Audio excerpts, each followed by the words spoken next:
Welcome, everyone. My name is Robin Elander, Executive Director for the Downtown Santa Barbara organization. So happy to be here with you all. We are here for our next episode of the Downtown Spotlight, and this is a weekly interview series with our downtown business owners. This one is all about the future of live music. This is a collaboration between the Downtown Santa Barbara organization and the Santa Barbara Independent. Today we're going to be hearing from the owner of SoHo, Gail Hansen, also David Asbell, who is the executive director at the Lobero Theatre, and also Rick Boller, executive director at the Santa Barbara Bowl.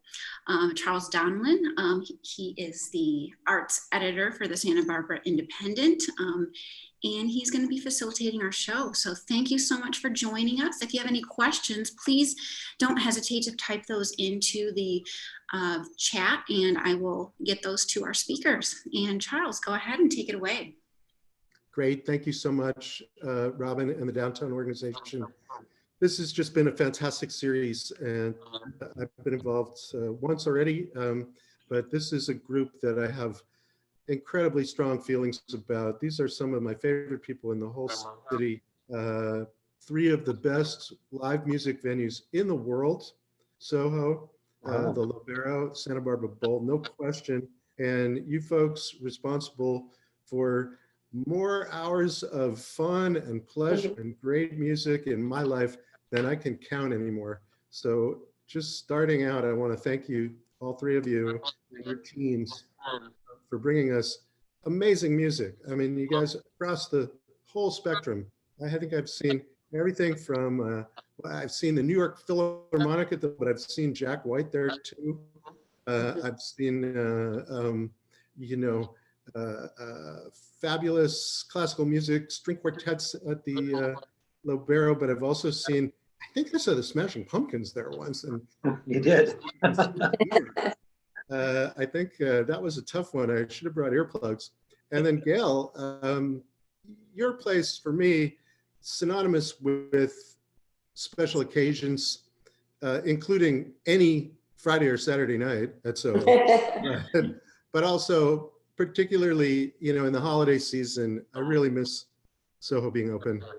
I don't think there's been a year before this that I haven't celebrated some holiday party, something great around this time of year, and it's tough not to have it.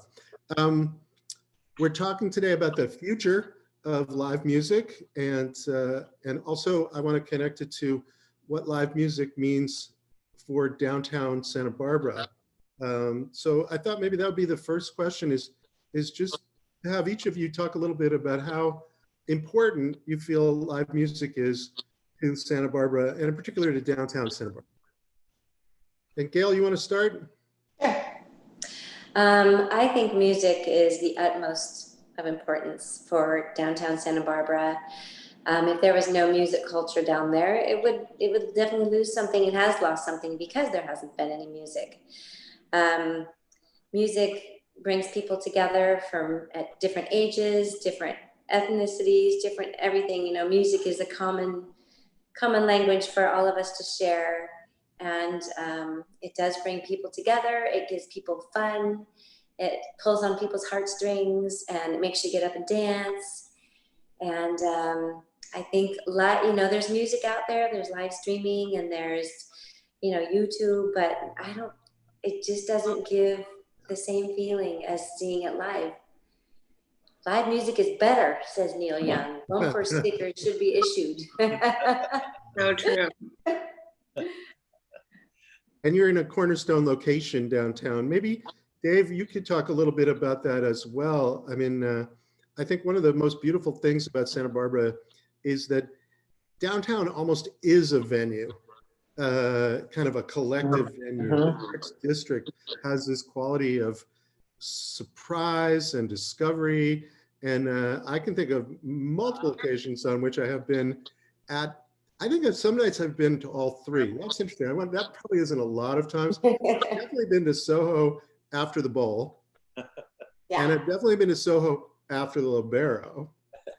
but I wonder if, yeah, anyway, but Dave, talk to us about the amazing job that you've done with, is it California's oldest continuously operating theater? Am I getting that correct?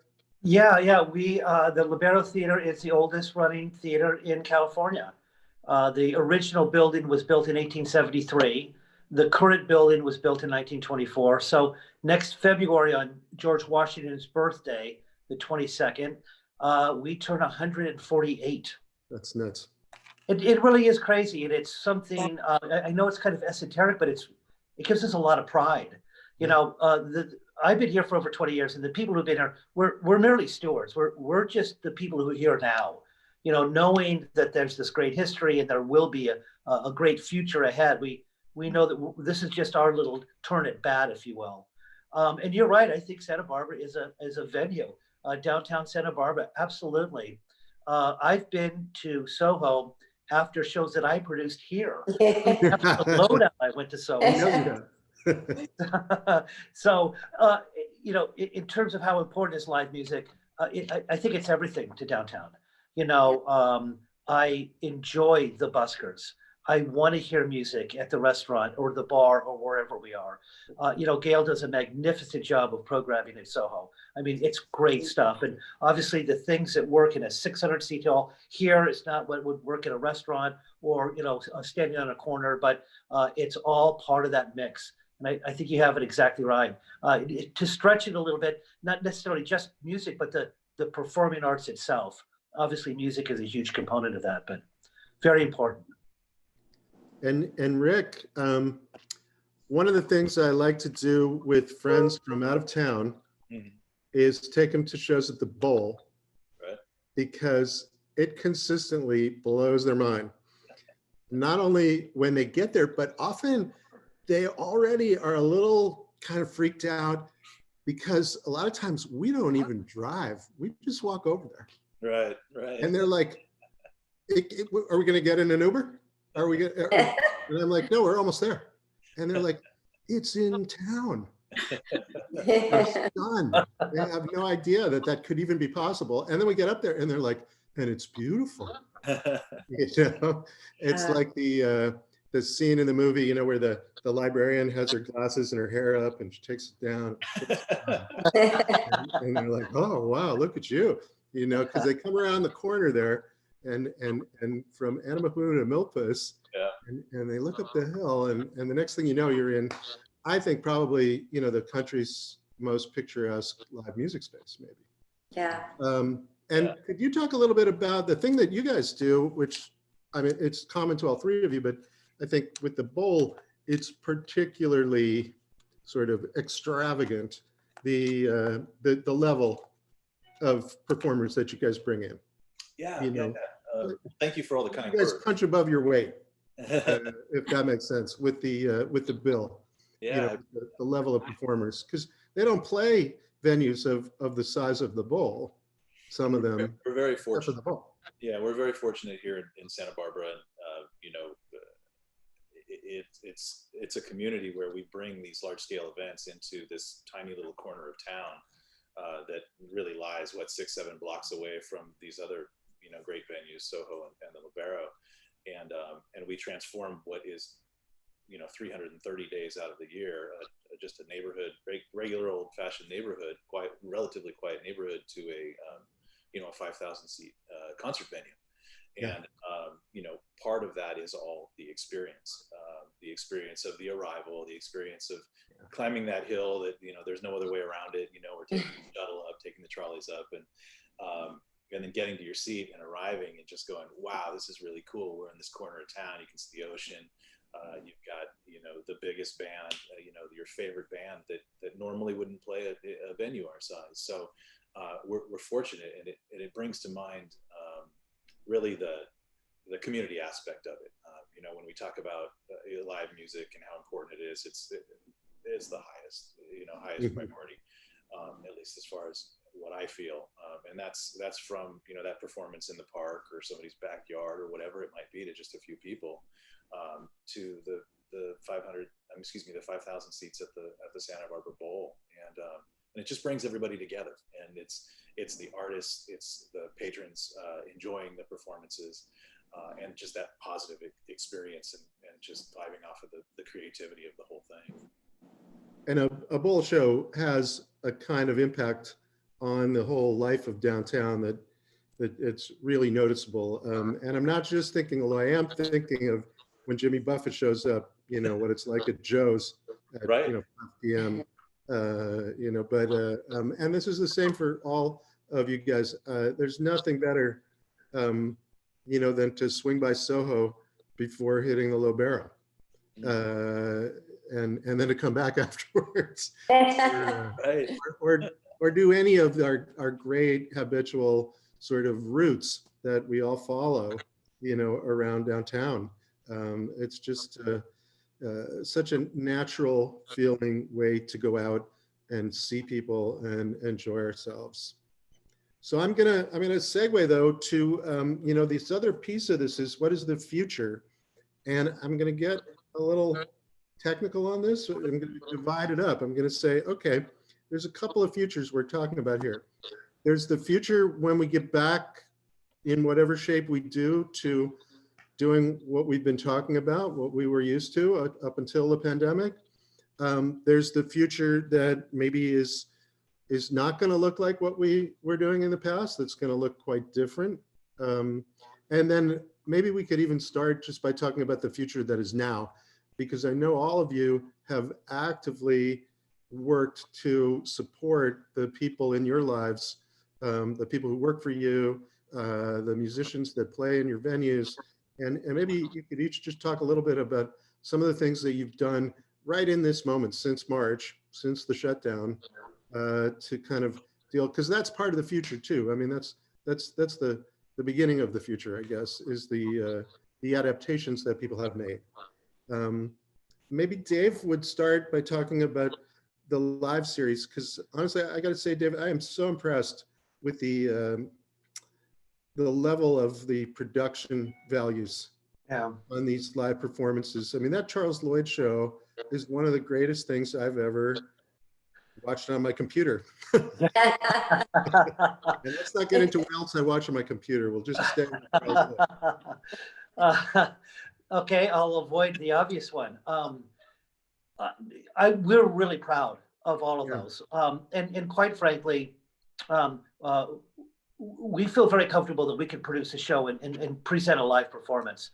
But we worked with 2 directors on this, Bill Carruthers, who produced and directed the Charles Lloyd and the Kenny Loggins and the Katie Tunstall.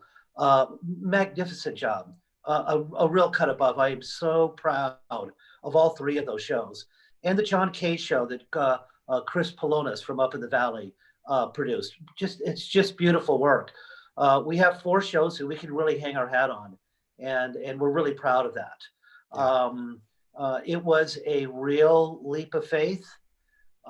Jumping in back, our first performance was with Kenny Loggins in late June, and between late June and late August, which was our second one, the internet kind of exploded with performances and with live streaming of really various quality. Some not so good, some really good, and I'm really glad that we came up on the high end of that. Going forward, we're looking to do more than that. I'd like to. I feel like we're sort of getting into the not the home stretch, but there's light at the end of the tunnel. We think we know that we're going to be getting into a much better position by late spring, early summer. So yes, we'll continue to live stream.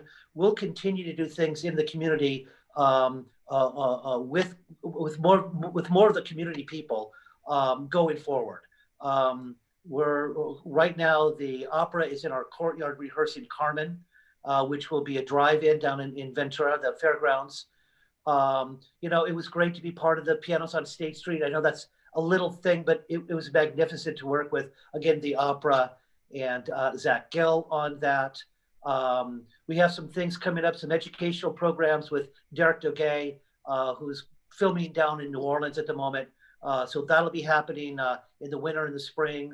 Obviously, we're not doing the Chamber Music Project this year, but we'll be getting some recordings from Hatro, Oyama, Ben Bielman, and Alessio Bass. I'm really looking forward to that. We'll be showing those in that time frame in February, and some other things that we're working on that'll come to fruition that will get us to that point where we can still be a player. We can still offer our constituency, something to look at and to be part of while we gear up for reopening. A couple of things. We're right now, I think that's going to go live the next few days, but the last few years we've been doing the Irish Christmas, a dance group out of Los Angeles. They have a video that we didn't do, but we'll put it on on our Vimeo, our live from the Lobero page. So that'll be available to people who are used to seeing that. Warren Miller did their film virtual, and we had links to that. So we'll continue to be doing that and keeping a presence and doing what we can. We had a conversation today about trying to get hold of the people who are doing the rollout of the vaccines.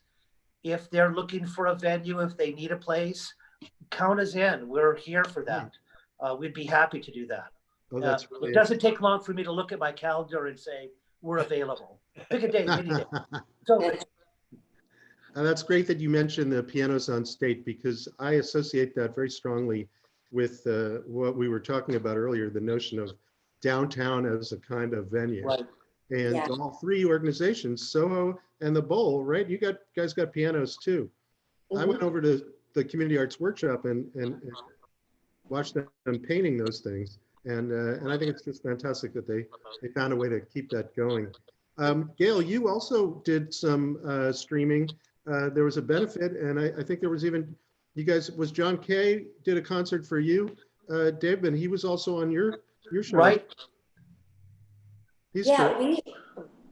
We actually, Pete Muller, who is a local musician in town, asked me, what can I do to help SoHo? He goes, I want to do this. I had this idea to do like a mini documentary about how COVID is affecting your venue, small venues, under 300 capacity pretty much. And so he said, would you be interested in being the first venue that we spotlight? And so I said, yes. And so he said, well, get some musicians then. And so I got Zach Gill and John Kay and Alan Parsons and Glenn Phillips. I'm not forgetting anyone. And Pete filmed a mini documentary. He interviewed a ton of people in the community, just community people who come into Soho. Hale Milgram was interviewed, Matt Buckmaster, Kim, my sister, my son Tyler, because he works at SoHo, and some of our managers and some other musicians. And it's only a 15-minute documentary, but it turned out really well. I'm really proud of it. It's a little bit too much of me.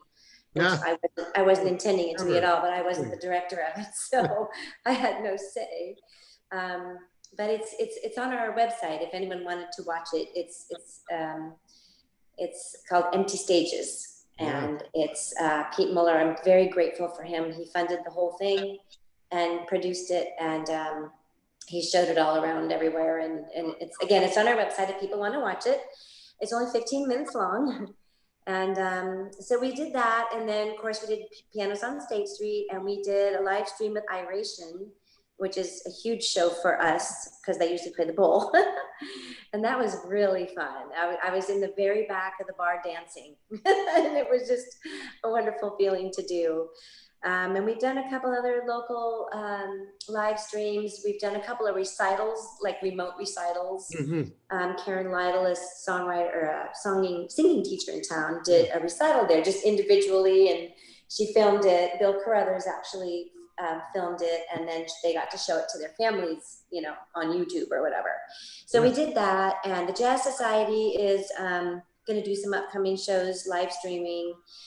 The first thing we did, though, when we first shut down, is we painted the interior, which it desperately needed. So that was fun to have the time and the space to get a lot of, repairs and painting and stuff like that done. So that was kind of cool. But that's when we thought it would be closed for a couple of months instead of 8 months, or 9 months are we at now? Yeah. So for the future, I think the first crowds that will come back to live music will be the younger generation. I think they are less fearful and more like just bursting out of their souls to get out and party and dance and have fun with their friends. And so I think that age group will come out. I'm booking music for 2021 right now. I have plenty of shows booked actually for 2021, but I'm not doing any offers, and the agents are okay with that because I don't know my capacity. Right. I have no idea what the rules are going to be on. Am I a 100-person venue now? 200, 300, 400? I don't know. Right. So that's sort of just laying there and waiting to see. But we are booking shows, so I'm excited about that. It's giving me something to do, and it just makes me more hopeful and positive feeling that the future is going to happen soon. Yeah. You know, late spring, early summer for sure. I'm not booking any shows until summer right now. Great answer. Wow, Gail, you really actually covered that like whole hard thing for us, which is amazing. I'm going to go to Rick because I want to pick up on both aspects of that. First, I want to mention that the Bowl has been doing some work. I know you've been using this time wisely to make some changes to the sort of infrastructure out there. But you also reached out and kind of saved a Santa Barbara institution, which is that wonderful chalk drawing that we always have on Memorial Day weekend, and that amazing work of art that they put in up on the terrace there. I got a chance to see that. You know, put on a mask and went over there, and that thing was incredible. Yeah, that's an example of one of the creative ways that we've been trying to use the facility. I guess the best way to put it is you know, the Bowl being the size it is, it's a pretty big event to mount a show, even at a streaming level. So we had a lot of conversations early on, talked about what it would take, ran financial models and the like, and then quickly got to the fact that we were in the middle of a construction project needed to become the first priority for us to focus on. So, you know, we were actually going to try to do this construction project in tandem with the season this last year, which would have been extra challenging.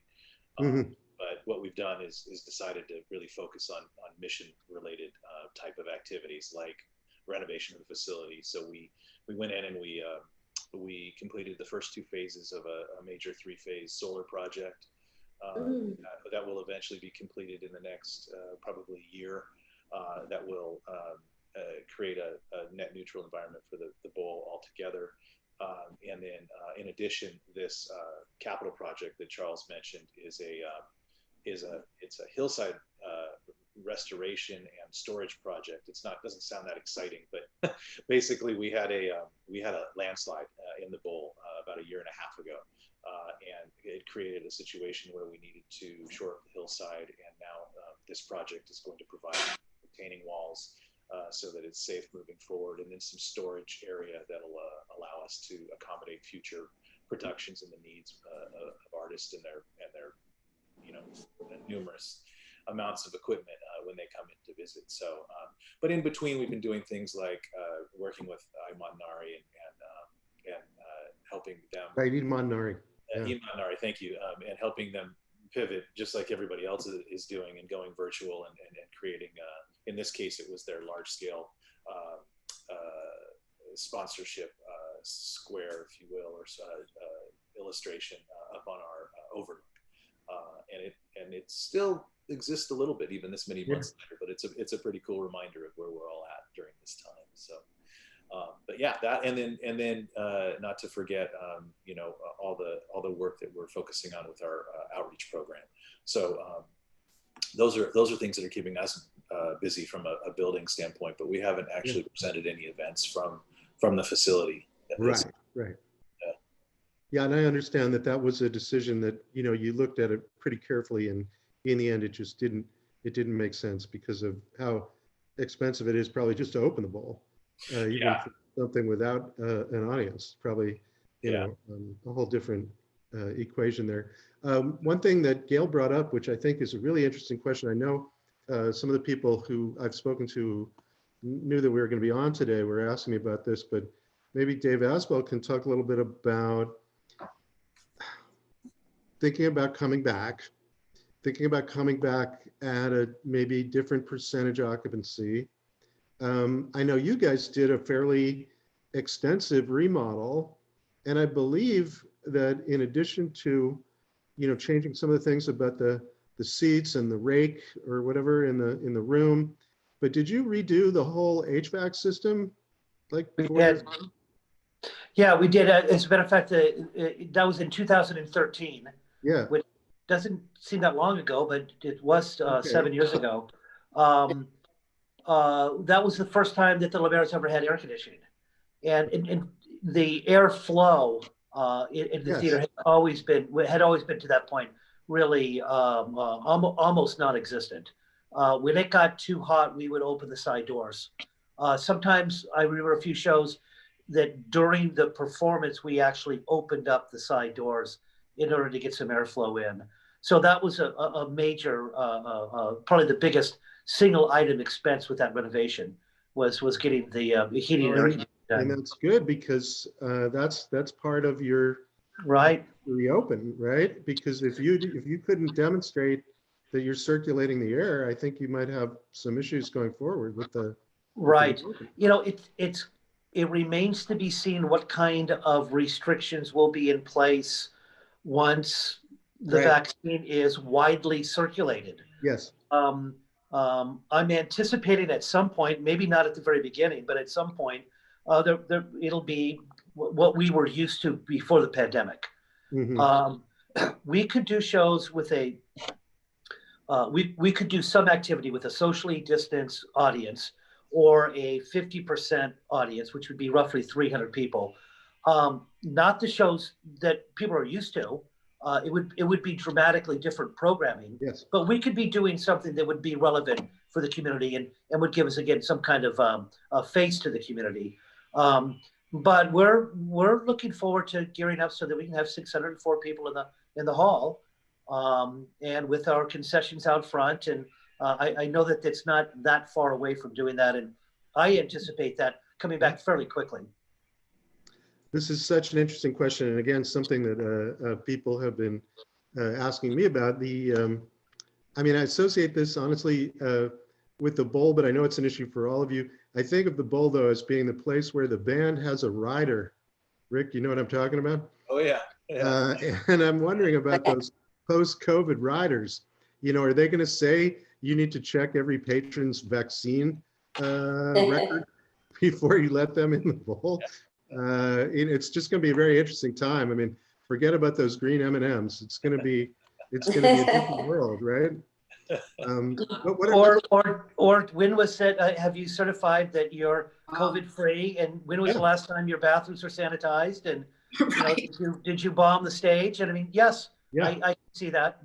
Fans are going to want to know, sure. HVAC, wiping down trucks and on stage and all the so you start to see the labor bills go up, and all the things you might imagine come along with that. Although I will say that I can't think of 3 people or 3 venues better organized to handle that kind of responsibility. You guys are going to kill that. Kill, that's probably not a good way to put it. That's going to be a really positive thing about being booked at any one of your venues, that they will trust that you will do that well. But that is an interesting question. What are people going to be asking in terms of safety procedures when they do begin to do you get questions about that, Gail? Are people, you said you've had a lot of inquiries for 2021. Are people saying, here's our expectations, or are they asking you? No, I haven't heard one thing from any agent or anything about that. I wonder if they'll just wait and see what it will be like, when we can open, and then they'll ask those questions. I don't know, but I haven't heard of any post-COVID related issues. Yeah. I'm sure they'll come up. And also, we'll all be waiting to hear what comes down from the governor and from other. Yeah.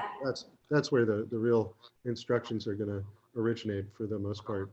Yeah, I'm looking at this as, what are we allowed? What do we need to do, and what are we allowed to do? Mm-hmm. And I'm hopeful that the latter of those, what are we allowed to, or will open up fully. Yeah. But there's no shortage. there's Go no, ahead, Rick. sorry, there's no shortage of speculation, at least, you know, at our level of size venue, of all the different variations of what could be coming our way.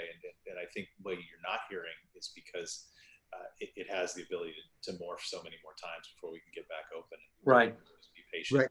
and wait. Exactly. I remember when you know, everything started happening back in March, you know, we had these conversations at the paper, at the Independent, where we'd be like, well, you go talk to the people at UCSB and find out what they're going to do.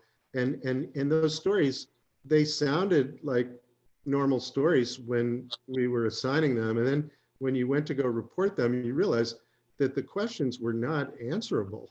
Yeah. You know, like you couldn't put a stop to what's going to happen at the university because nobody knew. I mean, it wasn't, it was an impossible story to report on a certain level because it was so open-ended. This is something that's come up, I'm going to change things a little bit, but just the direction for a moment, but this has come up in the other downtown business spotlights. And I assume that it's going to be the same with this group, which is that I know that partnerships and relationships and collaborations and the support that you all give one another has been a big part of this. Do you want to talk a little bit about how you've been helping, how you've been helped by, you know, some of the other groups in town, or what you've been doing to help out with the, well, even just, you know, the musicians and the crew. I know Dave, the Lobero, Live from the Lobero, part of that goes to the Independent Venue Association. Right. I think all of you have had, you know, both, you've been recipients, but also givers in this process of keeping each other alive.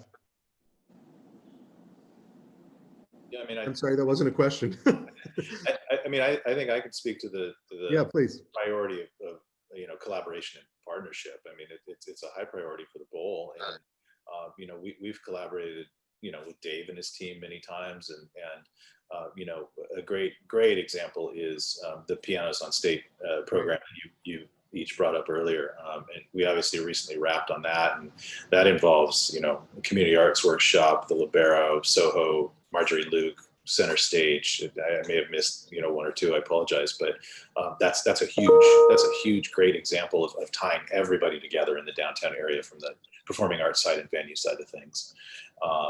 You know, another area that the bowl focuses on has to do with our, you know, outreach program, and you know, an example being the Performing Arts Teacher of the Year award that we collaborate with on the with the Santa Barbara County Education Office, highlighting a teacher in the community that's outstanding in the performing arts field. So things like that. There's all different types of collaboration, whether it be with individuals or organizations. It's pretty fantastic and impactful. But I think most people know this, but it certainly, it goes without saying, it goes better with saying that the bowl is also a foundation. Yes. And quite a significant foundation in terms of the various different lives that you people affect and support. So that's been great to see. Gail, in terms of the people that you book, how are they faring and how are they getting by? I know at the end of the month, a lot of people are going to lose this unemployment benefit. Oh yeah, including me. No. The musicians are suffering greatly. You know, in our documentary, we talked to, like I said, Alan Parsons and Glenn Phillips and Zach Gill, and they're hurting, you know, especially the ones that do it full time, you know, like some of the local bands that play at SoHo have day jobs, and obviously they're okay other than the part of missing music. But a lot of musicians are suffering big time. You know, they are, and there's not a lot of bailout for them. There just isn't a lot of money out there for the arts. Right. And so they're suffering big time. And I think one thing that sort of sets me apart from the Lobero and the Bowl is that I don't own my venue. I rent, you know, and my success in this reopening is only if my landlords will continue to work with us. You know, right now they're being pretty good. Summer's a long ways off, so I have that worry a little bit. And, you know, that's a big scary thing for me is not knowing if I will even have a venue. I think that I will, and I think that our landlords are being generous right now. I just hope that they can hold out and keep on being generous until we can open our doors. So that's a little bit of a scary future thing for me. Right. So, Well, and I haven't collaborated very much with anyone else. I actually don't have income coming in, and so I had to get another job. So I have another job right now. So I haven't had time, unfortunately, to be as involved as I should and would like to be with other, my community. But I had no choice in having to get a job. So. And maybe this conversation, and maybe there's somebody who's watching right now is going to say, oh, that's something I'd like to help about. We'll see. Dave, in terms of the Lobero, I know you've been able to keep most of your people. Is that right? I mean, how's that going? No, we furloughed about 2/3 of our staff. Okay. Wow. And I'm definitely feeling their pain at the end of this month when their unemployment benefits run out. Virtually everyone was able to get their 26 weeks. We were able to pay them through July. So they are going to be running out unless something else happens. Right. Very disappointed in the federal response to the pandemic at large. I mean, on many, many levels, but a failure to pass some kind of stimulus bill. It's not just the arts. It's so many small businesses that are really going to be hurting. I'm hopeful the new administration is going to be taking a stronger hand in that, but obviously that's a month and a half away. So, but I think that's going to be critical to get us to the summer months. That's right. And unfortunately, I have a tendency to be real myopic and say it's just about the performing arts and what we're doing, but it's across the board. Yes. And it's national, and it's all the industries are feeling that. Something needs to be done to prop that up. And I know that, one thing that we were all aware of, but that it's worth remembering that it's not just the people who are engaged in putting on the specific events in your specific venues, but it's the business that surrounds them. I mean, that's what this downtown organization is about understanding that you people are creating revenue for other businesses and bringing people downtown. I mean, there's so much good research now on what a good event in Santa Barbara does for the whole city, and it is a multiplier. It's not just an additional revenue for an individual organization. It's a multiplier for the whole. I don't have the statistics in front of me, but the kind of dollar amount associated with somebody coming to town to see a show, or somebody who lives in town going to see a show, is never just the ticket. It's well beyond that. Yeah. Right. And then the other thing is that I always tell people this because I think it's such an important factor in the Santa Barbara equation, I want to call it. Consistently, those surveys demonstrate one thing over and over, which is when people are asked what brings them to a place like the Santa Barbara Bowl, a place like SoHo, a place like the Lobero, it's the quality. It's not, oh, it's convenient for me. It's not, this is the place that has the thing that I want to see. So I think this for me has been such a tough aspect of the whole experience, is that I know that we are missing the greatest music there is. I'll share one thing that happened just yesterday. Now we're all reduced to looking at the phone even more than we used to, which was probably too much already. And my phone is always making these little noises, and I'm like, do I have to look at that again? So it makes a little noise. I look down, and it's Twitter telling me that someone liked a tweet that I was mentioned in, but it was Charles Lloyd who liked the tweet that I was mentioned in this Nice. discussion. And I was like, yeah, that's like a lifetime Twitter achievement there for me. So anyway, I just thought that was funny. I've got a couple more questions. How are we doing? Everybody good? Yeah. One of the things that I'm curious about is innovation and inspiration. Are there people that, not even necessarily here, but certainly in your organization, but just generally speaking, what are you looking to kind of pull out some interesting, I mean, this is a question I've gotten from a lot of people. What's going to stick has happened because of the situation we're in that we will want to keep going forward, and where are those ideas coming from? And, we'll see. I mean, this may be a tough one. I know I'll start it off by saying, I think the level of the production on these live shows that you've been streaming from the Lobero is unprecedented, personally. I haven't seen anything like that before. I think I already said this, but, and I'd like to see that stick around. I think that actually deserves to be preserved. I thank you for that. I appreciate that. It will be interesting to see. When we got into this at the very beginning, we were thinking, of course, there's gonna be some way to integrate this back with a full house live performance, and there is. The issues we're starting to run into with a national touring artist, they may want to have that recorded but not streamed because it will affect sales wherever they're going. Right. So there's that.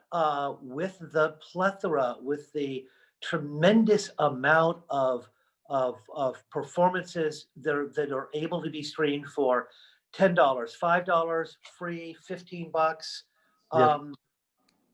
There's not a lot of money in it. There's not a lot of revenue.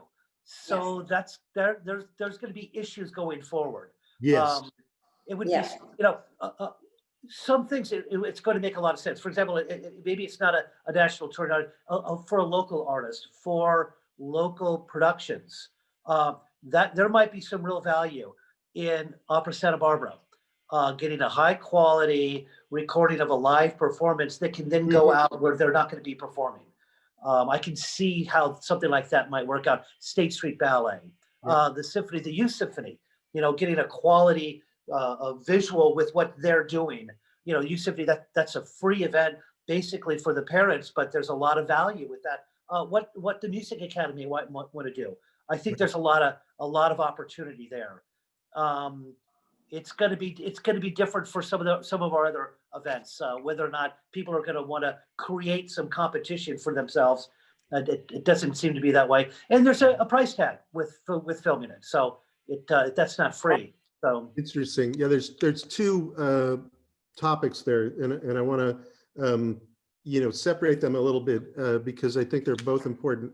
One is the question of is streaming going to cut into live revenue when people are back live, or how is that money going to be divided and distributed? I know this is something that, like, for instance, Hollywood is having to deal with right now.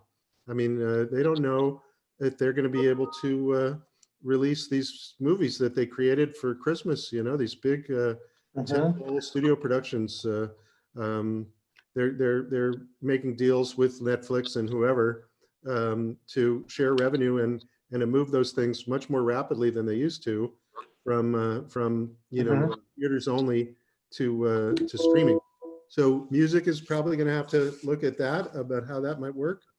But the other thing that you're bringing up, and I want to make sure I mention this because I think it's important, it's not just the live from the Lobero productions have been terrific, and those directors and producers are excellent professionals.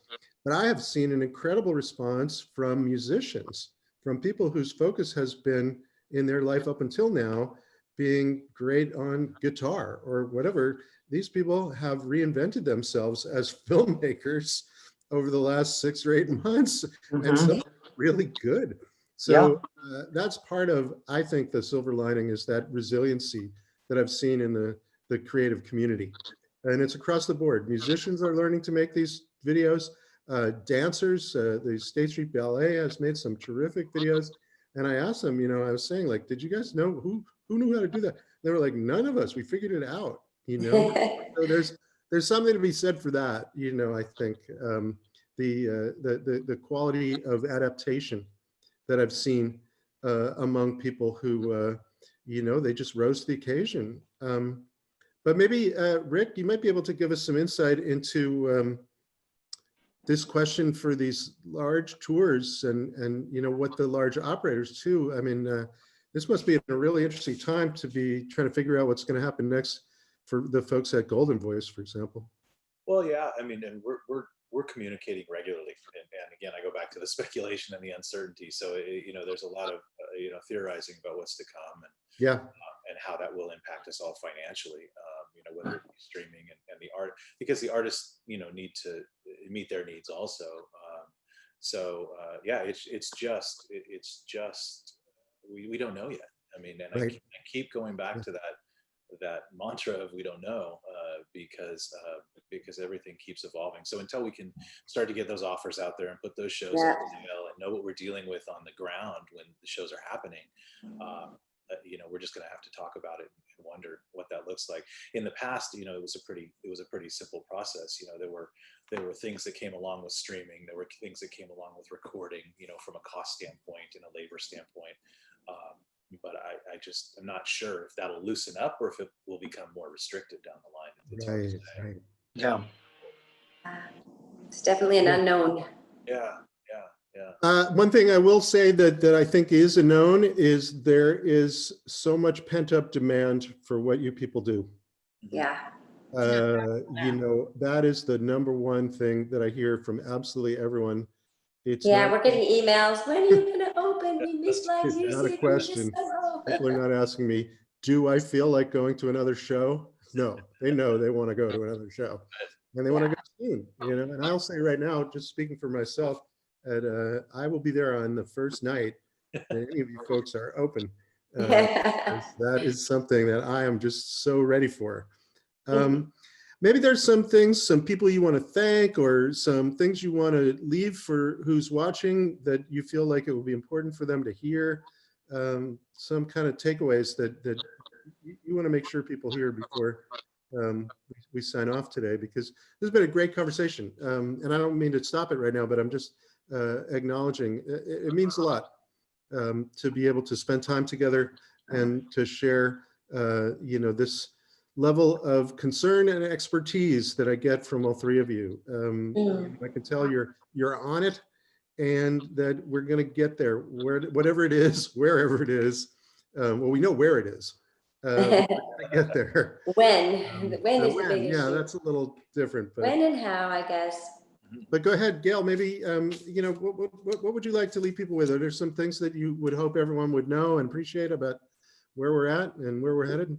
Well, I appreciate all the emails that musicians that play at SoHo are sending us, and that the general public are sending us. They're Facebooking us and keeping our logo alive, so to speak, helping us, sharing things that we're posting. We've been posting old concerts that we've had and snippets and things like that.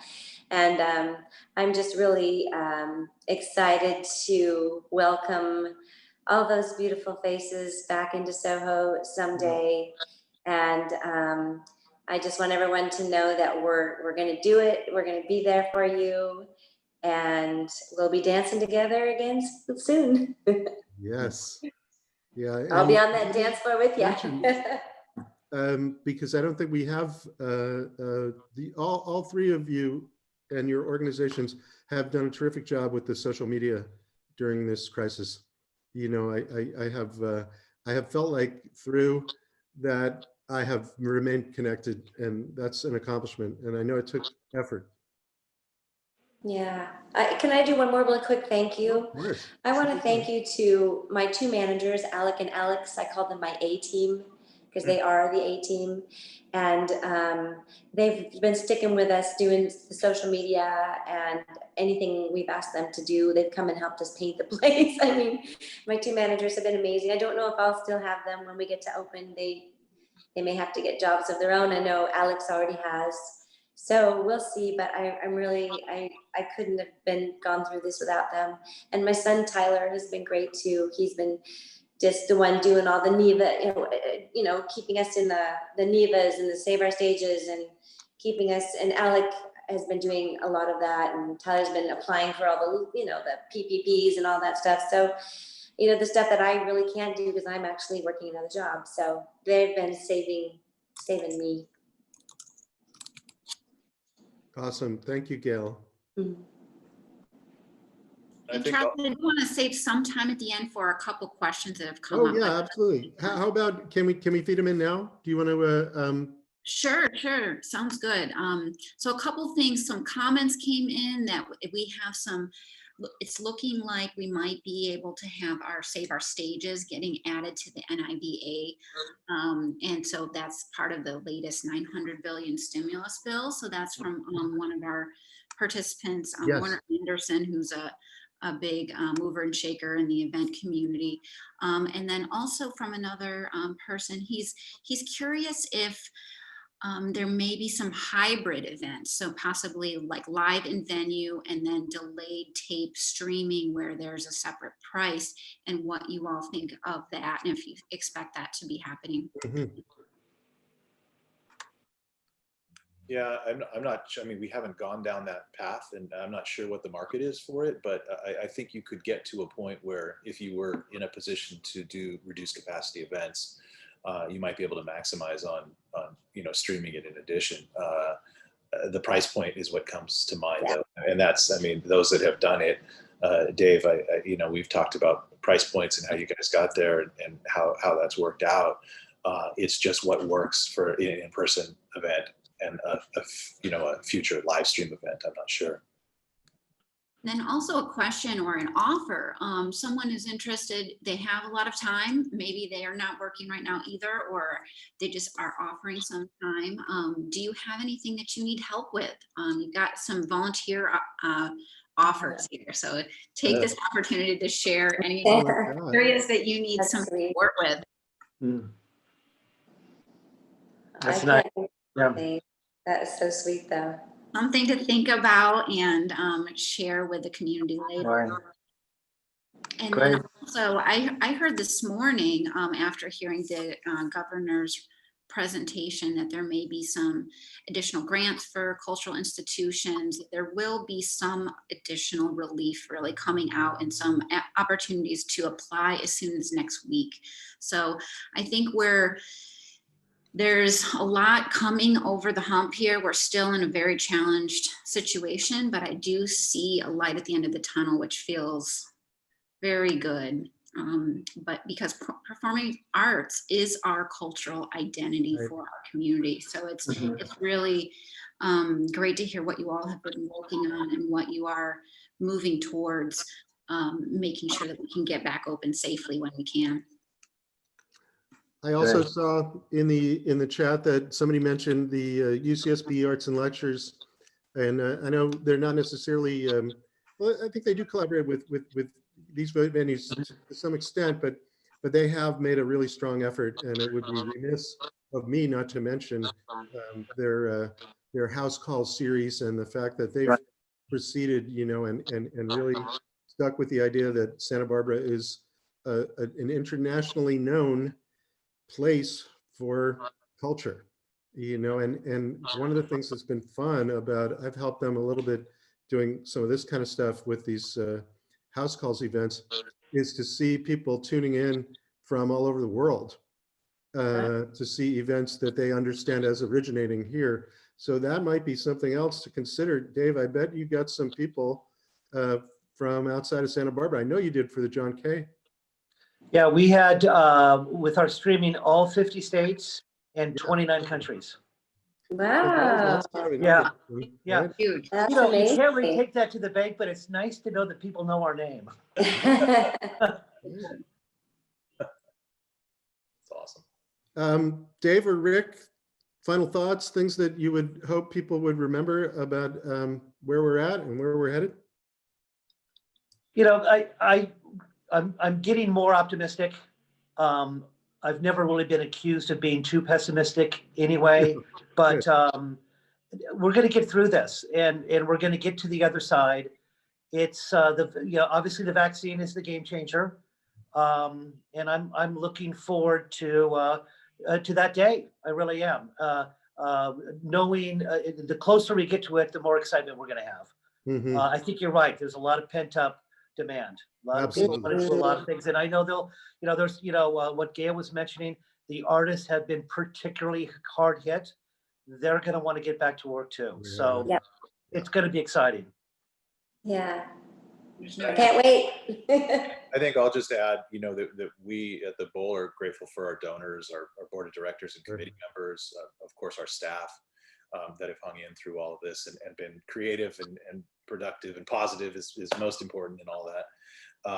But I agree with others. I mean, just to try to remember that community aspect that we talked about and how it will be when we get back and gather again. It's going to be sweet, for lack of a better way of putting it. Everybody's going to be in a good place, hopefully, and ready to enjoy these type of events again. Absolutely. It's going to be that much more special when we're able to get back together, because we are so pent up and ready for it. And when we can have those events, live music, performances, parades, and festivals like that next, as executive director also for Summer Solstice, the anticipation is real. And what we can do in the meantime, what we're going to do in the middle of the road time, and then what we can do when it's over is going to be extremely special. So I've been very thankful for all the collaboration downtown that's taking place, and people helping other businesses, helping each other. And we're still going to have to do a lot of that in the coming weeks and months. And I think as a community, we are going to come out stronger. It's a moment in time, but together, as they say, we are a lot stronger, and that is so true. Yeah. Thank you, Robin. Thank you. Can I just really quickly, I want to announce the next show, if you don't mind, real quick. So this is a weekly show. It's every Thursday, and our next show episode is about local shopping for the holidays. So our retailers that are going to be on the show are Nancy Bergner and Peter Guam from Lovebird, also Bo Lawrence and Ace Rivington, who's just moved his business and has really done a lot of pivoting during this time. And then Nancy Horn with Peanuts Maternity, they're going to be talking about their businesses, how they're pivoting, and also how they're collaborating with our community to make things happen. So thank you, Charles. Thank you, Gail. Thank you, guys. David. Thank you all so much. I can't wait to see you soon. all. Don't hesitate to reach out. We will get through this together. Thank you, everybody.